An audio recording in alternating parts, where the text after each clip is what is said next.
যে সে তৃণমূলের মানুষের জন্য ৬৮,০০০ গ্রাম বাংলার মানুষের জন্য সে অনেক কিছু করবে।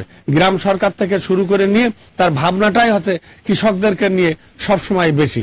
আপনি দেখেন বেগম জিয়া এই যে আমাদের মেয়েদেরকে হলো বিনা টাকায় পড়া, উপবৃত্তি, তারপরে মেয়েদের চাকরি বাকরি বিভিন্ন ক্ষেত্রে যে সুবিধে দিয়ে নারী উন্নয়ন, নারী অগ্রগতি, এবং আজকে আমাদের বর্তমান ভারপ্রাপ্ত চেয়ারম্যান সাহেব বলেছেন যে সর্বাগ্যে যুবকদেরকে, বেকার যুবকদেরকে এবং আমাদের গ্রাম পর্যায়ের যে সমস্ত আমাদের যুবকরা আছে তাদের বিশেষ প্রশিক্ষণের মধ্যে এই যুবককে বেকার না রেখে এদের সম্পদে পরিণত করার জন্য যে সমস্ত কর্মসূচিগুলো দরকার সেই কর্মসূচিগুলো কিন্তু তারেক রহমান নেবেন। প্রিয় দর্শক, সবাইকে স্বাগত জানাচ্ছি। দর্শক, আসন্ন জাতীয় সংসদ নির্বাচন খুবই সন্নিকট। তো সেই ক্ষেত্রে আসলে তৃণমূল পর্যায়ে যারা বিএনপির সাথে যারা সম্পৃক্ত আছেন এবং যারা রাজনীতি করেন, তো আসলে তারা আসলে যেহেতু রাজনীতি করেন মানুষের নিয়ে এবং মানুষের হয়েই কাজগুলো করে, তো এই পর্যায়ে আমি একটু কথা বলার জন্য চেষ্টা করব। এবং এখন আমি উপস্থিত আছি ঝিনাইদহ জেলার হরিণাকুণ্ড উপজেলার রঘুনাথপুর ইউনিয়নে চরপাড়া বাজারে, এবং আমার পাশে যিনি উপস্থিত আছেন তিনি হচ্ছেন ঝিনাইদহ জেলা জিয়া পরিষদের সভাপতি এবং জেলা যুগ্ম সম্পাদক হিসেবে যিনি দায়িত্ব পালন করছেন, এবং বাংলাদেশ শিক্ষক সমিতির হচ্ছে তিনি যুগ্ম মহাসচিব হিসেবে যিনি কাজ করছেন। আমি একটু তার কাছ থেকে একটু তার কথাগুলো জানার চেষ্টা করুন। প্রথমে কামাল ভাই, আপনি কি বলবেন যে এই যে জাতীয় সংসদ যে নির্বাচন, তো সেই নির্বাচন যেহেতু সামনে, আসলে আপনারা যারা তৃণমূল পর্যায়ে যারা রাজনীতি করেন আসলে আপনাদের কাজটা কেমন ভাবে করেন এবং আসলে আপনাদের ভিতরে সাধারণ মানুষের ভিতরে আসলে কি সাড়া পাচ্ছেন বলে আপনি মনে করছেন? মানুষ দীর্ঘদিন প্রায় 17-18 বছর নির্বাচন থেকে এদেশের মানুষ বঞ্চিত, বিশেষ করে তৃণমূলের মানুষের ভোটের ক্ষেত্রে গত যে সরকার, যে ফ্যাসিস্ট সরকার ছিল, আসলে কবে কখন কোন সময় ভোট হয়েছে অনেকাংশে অনেক জায়গার মানুষ জানে না। নাম কাগজে শুধু ভোটের ডেট পড়েছে এবং ভোট হয়েছে আপনারা জানেন, দিনের ভোট রাতে হয়েছে, অথবা দিনের বেলায় যে ভোটগুলো হয়েছে কেন্দ্রগুলো একদম সম্পূর্ণ ফাঁকা ছিল, কোনো মানুষের ভিতরে সেই ভোটের কোনো আগ্রহ ছিল না। একতরফা একদলীয় ভোট, জোর জবরদস্তি করে নিজেরাই শাসক গোষ্ঠী, শাসক দল নিজেরাই ছিল মেরে মেরে তারা ব্যালট ভরে নিয়েছে। এমনকি লোক সমাজে কথিত আছে বা আপনারা দেখেছেন, অনেক প্রমাণও আছে, অনেক কেন্দ্রে যে মানুষ মারা গেছে তার ভোটটা পর্যন্ত সেখানে দেওয়া হয়ে গিয়েছে, অন্যজন দিয়ে দিয়েছে। এটা হচ্ছে খুব কৌতুকবশত অনেক লোক, তার স্ত্রী মারা গেছে, উনি সেন্টারের আশপাশে এসেছে, পরে জানা গেল তার সেই স্ত্রী ভোটও হয়ে গেছে। সেই ক্ষেত্রে অনেক ক্ষেত্রে খুবই কৌতুকবশত অনেকেই প্রশ্ন করেছে যে আমার ওয়াইফ যখন কবর থেকে এসে ভোটটা দিয়ে গেল, তো সে কোথায় গেল, তোমরা একটু ঠেকি রাখতে পারলে না? এইরকম হাস রহস্য হয়েছে এই ভোটে অনেক কেন্দ্রে দেখা গিয়েছে শুধুমাত্র কিছু জীব জানোয়ার কেন্দ্রে ঘোরাফেরা করেছে, তখন কোনো ভোটার উপস্থিতি নেই। বাংলাদেশের মানুষ, বিশেষ করে তৃণমূলের মানুষ, তারা ভোট দিতে চায়, তারা তাদের সরাসরি প্রত্যক্ষ ভোটের মাধ্যমে তাদের জনপ্রতিনিধি নির্বাচিত হোক, এটা তারা চায়। এই কারণেই যে আমাদের বাংলাদেশের বিশেষ করে গ্রাম্য পর্যায়ের যে অবকাঠামো নির্মাণ, রাস্তাঘাট বা যে কোনো উন্নয়নমূলক কাজকাম, এগুলো সর্বক্ষণিকেই জনপ্রতিনিধির মাধ্যমে হয়ে থাকে। কিন্তু যে জনপ্রতিনিধিরা রাতের ভোট করেছে, যারা হচ্ছে যে নিজেরাই ব্যালট বাক্স ভরে নিয়ে গেছে, জনগণের কাছে তাদের কোনো জবাবদিহিতা ছিল না। সেই কারণে জনগণ দীর্ঘদিন পর অধীর আগ্রহে অপেক্ষা করছে। বিশেষ করে আমাদের তরুণ যে ভোটাররা আছে, এই ভোটাররা তারা ভোটের কথা গল্পই শুনেছে, তারা ভোট কখনো দিতে পারেনি। আপনি দেখেন, যে ছেলের বয়স আজ থেকে আপনার 15 বছর আগে যে ছেলের বয়স ধরেন হচ্ছে 7-8 বছর ছিল, সেই ছেলে তো তখন ভোটের তার হয়নি। সুতরাং সে খালি ভোটের গল্পই শুনেছে, ভোট দেয়নি। তো এইবার মানুষ অধীর আগ্রহে অপেক্ষা করছে, যেহেতু ফ্যাসিস্ট আজকে চলে গেছে, স্বৈরাচার চলে গেছে, একদলীয় ভোট আর হবে না। আসন্ন জাতীয় সংসদ নির্বাচনে খুব নিরপেক্ষ এবং অবাধ সুষ্ঠু নির্বাচন হবে, এটা তৃণমূলের মানুষেরও এটা হচ্ছে বিশ্বাস। সেই জায়গায় দাঁড়িয়ে আমাদের দল, বাংলাদেশ জাতীয়তাবাদী দল, আমরা সারা জীবনেই আমাদের এই দল আছে জনগণের দল। সিপাহী বিপ্লবের মধ্যে দিয়ে শহীদ রাষ্ট্রপতি জিয়াউর রহমান, মহান স্বাধীনতার ঘোষক, আমাদের দলের প্রতিষ্ঠাতা, এই রাষ্ট্রীয় ক্ষমতায় আসার পর আপনি জানেন যে বারবার এই দল যখনই ক্ষমতায় এসে তখন বিশেষ করে তৃণমূল গ্রাম পর্যায়ে উন্নয়ন হলো দৃশ্যমান হয়েছে। তার উদাহরণ হলো চরমভাবে যদি আপনি দেখেন যে মূলত 68,000 গ্রাম নিয়েই বাংলাদেশ। এখনো পর্যন্ত গ্রামগুলো যদি উন্নতি হয়, কৃষক যদি উন্নতি হয়, তাহলে দেশটা উন্নতি হবে। এই ধারণা থেকেই শহীদ রাষ্ট্রপতি জিয়াউর রহমান, শেখ মুজিব সাহেব যে রাষ্ট্র রেখে গেছিলেন, যে একটা অর্থনৈতিক ভঙ্গুর অবস্থায় যখন মানুষের হাতে খাবার ছিল না, খাবার নিয়ে কুকুরের সাথে মানুষ কাড়াকাড়ি করেছে, ট্রেন লাইন থেকে মানুষ চলে গেছে, বমি করেছে, সেই বমি মানুষ খেয়েছে, আলু ঘেঁষু ইত্যাদি আপনি জানেন।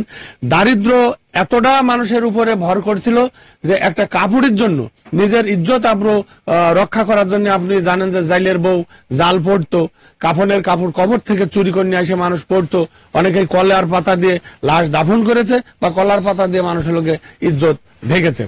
এইরকম একটা পরিবেশ পরিস্থিতিতে জিয়াউর রহমান মনে করলেন যে এই দেশের মানুষকে উন্নতি করতে হলে আগে আমার কৃষককে উন্নতি করতে হবে। তাই আজকে আপনি যেটা দেখছেন, এই ইরিগেশন, 1 বিঘে জমিতে এই যে আপনার 40 মন করে ধান হচ্ছে, বা হাইব্রিড যে সমস্ত ফসলাদি আজকে যেখানে একটা বিঘে ভুঁইতে 5 মন 4 মন বা 8 মন করে হতো, সেইটা এখন 100 মনের কাছে বা অর্ধশত মন।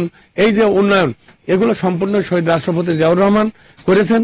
উনার সেই উন্নয়নের পরিপ্রেক্ষিতে সেই দারিদ্র্যের ভিতরে মানুষ অত দুঃখ দৈন্যতার ভিতরে থাকার পরেও তখন মানুষ সুবিধা ভোগ করেছে, দেশ আস্তে আস্তে আপনার অর্থনৈতিকভাবে এগিয়ে গিয়েছে। পরবর্তীতে আপনি জানেন শহীদ রাষ্ট্রপতি জিয়াউর রহমান বিভিন্ন ষড়যন্ত্রের মধ্যে দিয়ে দেশ এবং বিদেশ আলাদা তাকে যখন নির্মম ভাবে যখন এই ক্ষণজন্মা পুরুষকে যখন হত্যা করলো, পরবর্তীতে স্বৈরাচার এরশাদ জাতির ঘাড়ে এসে চাপলো।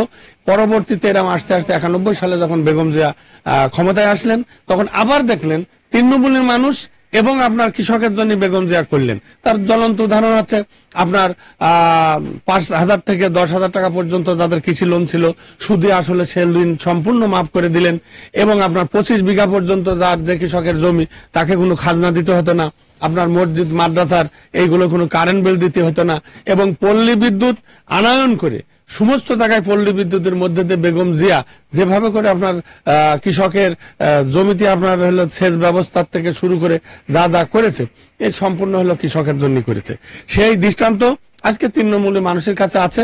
আমাদের দল, আমরা সেটা মনে করি যে আবার আমরা যদি রাষ্ট্রীয় ক্ষমতায় জনগণ যদি আমাদের দলের দেয়, আমাদের দলের ভারপ্রাপ্ত চেয়ারম্যান জনাব তারেক রহমান সাহেব বলেছেন, ইতিপূর্বেই উনি অনেকবার বলেছেন যে সে তৃণমূলের মানুষের জন্য, 68,000 গ্রাম বাংলার মানুষের জন্য সে অনেক কিছু করবে। গ্রাম সরকার থেকে শুরু করে নিয়ে তার ভাবনাটাই হচ্ছে কৃষকদেরকে নিয়ে সবসময় বেশি। আপনি দেখেন বেগম জিয়া এই যে আমাদের মেয়েদেরকে হলো বিনা টাকায় পড়া, উপবৃত্তি, তারপরে মেয়েদের চাকরি বাকরি, বিভিন্ন ক্ষেত্রে যে সুবিধে দিয়ে নারী উন্নয়ন, নারী অগ্রগতি, এবং আজকে আমাদের বর্তমান ভারপ্রাপ্ত চেয়ারম্যান সাহেব বলেছেন যে সর্বাগ্যে যুবকদেরকে, বেকার যুবকদেরকে এবং আমাদের গ্রাম পর্যায়ের যে সমস্ত আমাদের যুবকরা আছে তাদের বিশেষ প্রশিক্ষণের মধ্যে এই যুবককে বেকার না রেখে এদের সম্পদে পরিণত করার জন্য যে সমস্ত কর্মসূচিগুলো দরকার, সেই কর্মসূচিগুলো কিন্তু তারেক রহমান নেবেন। সেই ক্ষেত্রে গ্রাম্য পর্যায়ে তৃণমূলের মানুষ আমাদের যে সাড়া দিচ্ছে, ধানের শীষে ভোট দিয়ে আমাদের দলকে ক্ষমতায় নিয়ে যে আবার পূর্বের শহীদ রাষ্ট্রপতি এবং বেগম খালেদা জিয়ার যে উন্নয়ন, সেই উন্নয়নের ধারা এবং তারুণ্য নিয়ে যে চিন্তা ভাবনা আমাদের পার্টির ভারপ্রাপ্ত চেয়ারম্যান জনাব তারেক রহমানের 31 দফা আপনি দেখেছেন রাষ্ট্র মেরামত, সেই রাষ্ট্র মেরামতের কর্মসূচিগুলো মানুষ এমন ভাবে হৃদয়ে গাইতে নিয়েছে। সেই ক্ষেত্রে তৃণমূলের মানুষ আপনি যে যাই বলুক না কেন, যে বেহেশতের টিকিট দিতে চাক অথবা যে কথাই বলুক, যে হুমকি দিক, কোনো কিছুতে কিছুই কাজে আসবে না। মানুষ ধানের শীষে একটা ভোট দেবে, বিশেষ করে তৃণমূলের মানুষ। আচ্ছা কামাল ভাই, আমি একটু আপনার মাধ্যমে একটু জানতে চাচ্ছি, যেহেতু নির্বাচন হবে আর কি, এবং আপনিও বলছেন এবং শান্তি এবং সুষ্ঠুভাবেই হবে আর কি, তা আপনাদের আসলে প্রতিদ্বন্দ্বী হিসেবে আপনারা কাকে ভাবছেন? এবং আপনাকে আরেকটু আপনাকে বলে রাখি যে আওয়ামী লীগ বিগত যে কাজগুলো করেছে, আপনারা তাদেরকে ফ্যাসিস্ট, এবং তারই ফলশ্রুতিতে তাদের যে মানে শীর্ষ পর্যায়ে যে নেত্রী আদালতে তাকে রায় ঘোষণা করা হয়েছে। তা আসলে এই যে নির্বাচনটা হবে, আসলে আপনাদের নির্বাচনের প্রতিদ্বন্দ্বী আপনারা কাকে ভাবছেন বলে মনে করেন? দেখেন, প্রতিদ্বন্দ্বিতা বিশেষ করে নির্বাচনমুখী যখন দলগুলো হয়, দেশ যখন একটা নির্বাচনমুখী চলে যায়, তখন যে কোনো টাইমে যে কোনো দল প্রতিদ্বন্দ্বী হয়ে যেতে পারে। আপনি আজকে গত স্বৈরাচার জবরদখল প্রাইম মিনিস্টারের যে সাজা নিয়ে আপনি বলতেছেন, মহান আল্লাহ তাআলা এই প্রাকৃতিকগতভাবে উনি এই দুনিয়ায় শেখ হাসিনার এই ফাঁসির রায়ের মধ্যে দিয়েই প্রমাণ হয়েছে যে আসলে আল্লাহ তাআলা কাউকেই ছেড়ে দেন না, তার বিচার অত্যন্ত সুষ্ঠু। ইনিল হুকমু ইন্নালিল্লাহ, আল্লাহর হুকুমই আছে সবকিছুই আপনার বিরাজমান। আমাদের নেতা ছিলেন স্থায়ী কমিটির সদস্য বীর চট্টলার থেকে, যার অনেক ইতিহাস আছে, জনাব সালাউদ্দিন কাদের চৌধুরী, সে বলেছিলেন আক্ষেপ করে যে মাননীয় জজ সাহেব, আপনার কাছে একটাই অনুরোধ করব যে এই বিশেষ ট্রাইব্যুনাল এটা যেন কোনো রাজনৈতিক ঋতুতে পরিবর্তন না হয়, এটা যেন স্থায়ী থাকে, তাহলে বোঝা যাবে শেখ হাসিনার একদিন বিচার এখানেই হবে।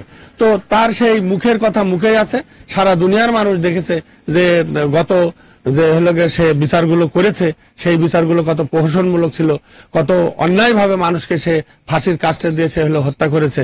আর বর্তমান বিচার আপনি যদি একটু লক্ষ্য করেন, টিভি ট্রায়ালের মাধ্যমে সমস্ত পৃথিবীর মানুষ দেখছে তার হচ্ছে বিচার কাজ বলি কিভাবে সুষ্ঠু এবং হচ্ছে সুন্দরভাবে ন্যায়সঙ্গতভাবে বা বাংলাদেশের নিয়ম কানুন সংবিধান মেনে বিচারগুলো হচ্ছে।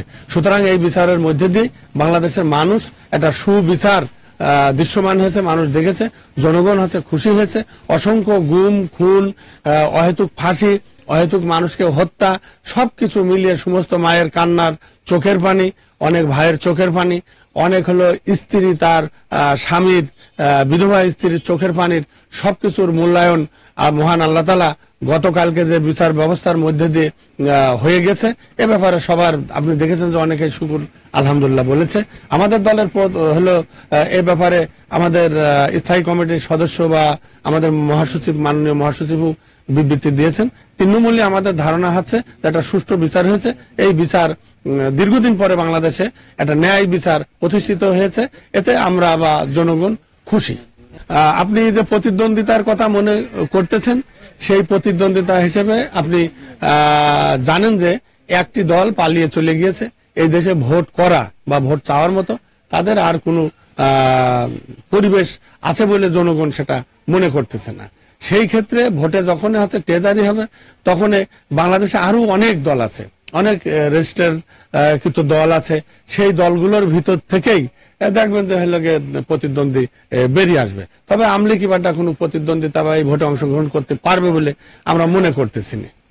আচ্ছা, আরেকটু কথা আমরা একটু জানতে পারি এবং আপনার মাধ্যমে, সেটা হচ্ছে আমরা এই অতীতে না আমরা বর্তমান যেটা দেখে থাকছি যে এই বিএনপির মধ্যে আপনার বিভক্ত, অর্থাৎ বিশেষ করে আপনাদের ভিতরে একাধিক নেতা আছে, এবং আমি এও জানি যে আপনার এই যে আসন থেকে আপনারা এখান থেকে কথা বলছেন, এখান থেকে অলরেডি এখনো কিন্তু প্রার্থী ঘোষণা করা হয়নি। তো সেই ক্ষেত্রে এই যে জাতীয় যে নির্বাচন, সেই নির্বাচনে আসলে এই আপনাদের ভিতরে কোনো ঐক্য থাকবে কিনা, এবং সেই ক্ষেত্রে যদি না থাকে আসলে নির্বাচনের ক্ষেত্রে কোনো ইফেক্ট পড়তে পারে বলে আপনি মনে করেন? না, দেখেন, আমাদের দল অত্যন্ত ঐক্যবদ্ধ একটি দল। বাংলাদেশ জাতীয়তাবাদী দল বিএনপি খুব বড় দল, যেখানে আপনি দেখেছেন বারবার আমরা রাষ্ট্রীয় ক্ষমতায় গিয়েছি, দীর্ঘ সময় এই দলের বয়স। এই দলে অনেক যোগ্য প্রার্থী আছে, শুধু একজন নয়, অনেক যোগ্য প্রার্থী আছে। সুতরাং এই আসন্ন নির্বাচনকে সামনে নিয়ে অনেকেই দলীয় নমিনেশন চাই, এইটাই হচ্ছে স্বাভাবিক। এমন এমন সিট আছে 10 জন করেও আমাদের নমিনেশন চাচ্ছে। আমাদের এই সিটগুলোতে 2 জন 4 জন 5 জন 7 জন করেও আপনার দেখেছেন যে হলো নমিনেশনের জন্য আবেদন করছে। তো যখন দল থেকে নমিনেশন ডিক্লেয়ার করা হবে, তখন এগুলো সব কেটে যাবে, এই আবহাওয়া থাকবে না। আর আমাদের মার্কারটা ধানের শীষ, এই ধানের শীষে দেখবেন সবাই মিলে আজকে যে সশল আমাদের প্রার্থী নিজের নমিনেশনের জন্য চেষ্টা করছে, দলের কাছে আবেদন করছে, তারপরে তৃণমূলে তার কর্মী বাহিনী বা তার সমর্থকদের বাড়ানোর জন্য চেষ্টা করছে, এটা স্বাভাবিক প্রক্রিয়া। এটা হলো কি আপনার বড় দলগুলোতে বা নমিনেশন প্রাপ্যতার ক্ষেত্রে এটা হয়ে থাকে। তবে নমিনেশন ডিক্লেয়ার হওয়ার পরে কোনো বিভক্তি থাকবে না। আপনি দেখবেন 91 সালে আমাদের ঝিনাইদহ 4টে সিটই বিএনপির দখলে ছিল, তারপরেও দখলে ছিল। এবার আসন্ন জাতীয় পার্লামেন্ট নির্বাচন হবে, ঝিনাইদহ 4টি আসনেই দেখবেন বিএনপি ব্যাপক ভোটের মাধ্যমে পাশ করবে ইনশাল্লাহ। এই রেজাল্ট যেদিন ভোট হবে ওই দিনকেই আপনার সাথে কথা হবে আমার রাত 10টার সময়। দেখবেন 4টে সিটি আমরা আল্লাহ পাকের রহমতে আমরা বিজয় অর্জন করব। আর দল যে দল আজকে 15-16 বছর এত কষ্ট, এত নির্যাতন, এত কেসের মুখোমুখি হয়ে কর্মীরা জর্জরিত, নেতারা অনেক ভাবে হচ্ছে জুলুমের শিকার, এই দল কখনো জাতীয় নির্বাচন এবং হলো আগামীতে সরকার গঠনের ক্ষেত্রে কিঞ্চিত পরিমাণ আমাদের দলের ভিতরে কোনো চিড় থাকবে না বা ভাঙন থাকবে না, সব ঐক্যবদ্ধ কাজ করবে ইনশাল্লাহ। এটা দেখবেন। আচ্ছা, আরেকটা কথা বলি, আপনি শেষ করবেন, সেটা হচ্ছে যে আমরা প্রশ্ন আর নেব না, সেটা হচ্ছে যে অলরেডি জাতির উদ্দেশ্যে কিন্তু ডক্টর ইউনূস কিন্তু অর্থাৎ প্রধান উপদেষ্টা কিন্তু ঘোষণা করেছেন যে জাতীয় নির্বাচন অর্থাৎ একই দিনে কিন্তু আপনার গণভোটের কথা বলা হচ্ছে আর কি। এবং সেক্ষেত্রে আপনারা এই যে রাজনীতি করেন, এই জাতীয় নির্বাচন পাশাপাশি এই যে গণভোট একই দিনে একই সময়ে যেটা হবে আর কি, আসলে সেই ক্ষেত্রে আপনাদের কোনো তৃণমূল কেন্দ্রের বিষয়টা কিন্তু আপনারা কেউ ভাবছেন কিনা? শোনেন, এটা আপনি জানেন যে আমাদের দেশ গরিব দেশ, তারপরে শেখ হাসিনা একদম আমাদের দেশের অর্থনৈতিক অবস্থা শেষ করে ফেলিয়েছে। একটা গণভোট যদি হতে হয় তাহলে আপনার সারা দেশে একটা ভোট হতে হলে কম ব্যয় হবে, কি পরিমাণ ব্যয় হবে, সেই ব্যয় কি বারবার বহন করা জাতির পক্ষে কি সম্ভব? সেই ক্ষেত্রে আমরা যেটা মনে করি যে মাননীয় প্রধান উপদেষ্টা যে ঘোষণা দিয়েছে একই দিনে জাতীয় পার্লামেন্ট ভোট এবং একই সাথে আপনার গণভোট হবে, এটা অর্থনৈতিকভাবে দেশ সেফ হবে এবং বাড়তি কোনো ঝামেলা থাকবে না, এটা খুবই ভালো। আপনি দেখেন না যে একই দিনই মেম্বার চেয়ারম্যানের ভোট হয়, চেয়ারম্যান একটা ছিল মারে, মেম্বার একটা ছিল মারে, তাতে কি দেশে কি কোনো সমস্যা হয়েছে? হয়নি। উপজেলা ভোটও এরকম আপনার হচ্ছে চেয়ারম্যানের ছিল মারে, সেখানে হলো গিয়ে আপনার ভাইস চেয়ারম্যানের ছিল মারে, এটা কোনো বিশৃঙ্খলাও হবে না। এটা আপনার হলো গিয়ে এ থেকে কোনো গোলমাল ফেসাদ হওয়ারও কোনো সম্ভাবনা নেই। সুতরাং আপনি যে কথা বলছেন যে একটা দল আমাদের দেশে তারা এই দাবি করছে, তারা কখনো পিআর সিস্টেমের দাবি করে, কখনো গণভোট সামনে অ্যাডভান্স করার জন্য বলছে, এটা তাদের হচ্ছে শুধু লোকমৌখিক কথাবার্তা, তাদের কথা এবং কাজের সাথে কোনো মিল আছে বলে আপনি দেখবেন না। তারা এদিকে পিআর সিস্টেমের ভোটের কথা বলছে, আবার ইউনিভার্সিটি গুলোতে তারা সম্পূর্ণ পিআর বাদে তারা ভোটে অংশগ্রহণ করছে। তারা পিআর সিস্টেমের কথা বলছে বা গণভোটের কথা বলছে, কিন্তু তাদের প্রার্থীরা বাড়ি বাড়ি হলোগে প্রার্থীর হলোগে নাম ধরে ধরে আপনার হলোগে ভোট চাচ্ছে। পিআর সিস্টেমে তো প্রার্থীর নামে তো ভোট চাওয়া যায় না, ওটা তো মার্কার নামে চেতে হয়। অলরেডি ঘাটে বাজারে আপনার জনসভায় তারা হচ্ছে তাদের প্রার্থীকে পরিচয় করিয়ে দিচ্ছে, এই আসন থেকে অমুক প্রার্থী, অমুক আসন থেকে অমুক প্রার্থী, অর্থাৎ তাদের ওই কথার কাজের সাথে কোনো মিল নেই। এই দলটা 1971 সালে দেশের বিরোধিতা করেছে, স্বাধীনতার বিরোধিতা করেছে, বারবার শেখ হাসিনা ফ্যাসিলিটির সাথে গিয়েছে, এরাই হচ্ছে স্বৈরাচার এরশাদের সাথে যে আপনি জানেন 96 সালে একটা ভোটে অংশগ্রহণ করেছে। অতএব তাদের স্থায়িত্ব কোনো মতামতের কোনো স্থায়িত্ব নেই। সুতরাং দেশের জনগণ একই দিনে গণভোট এবং হলো আপনার পার্লামেন্ট ভোট মেনে নিয়েছে। হলো আপনার প্রধান উপদেষ্টার বক্তব্য অত্যন্ত ভালো বক্তব্য, দেশের জন্য অর্থনৈতিক সাশ্রয়ের জন্য এটার ব্যাপারে আমরা হলো একমত পোষণ করেছি। আর আমাদের দল থেকে আপনি তো দেখছেন বারবারই বলা হচ্ছে, আমাদের মহাসচিব মহোদয় বলেছেন, আমাদের স্থায়ী কমিটির সদস্য সালাউদ্দিন সাহেব বিরিবদেন, আমরা তো বলতেই আছি আমাদের দলের পক্ষ থেকে একই দিনই ভোটটা হলে ভালো হয়।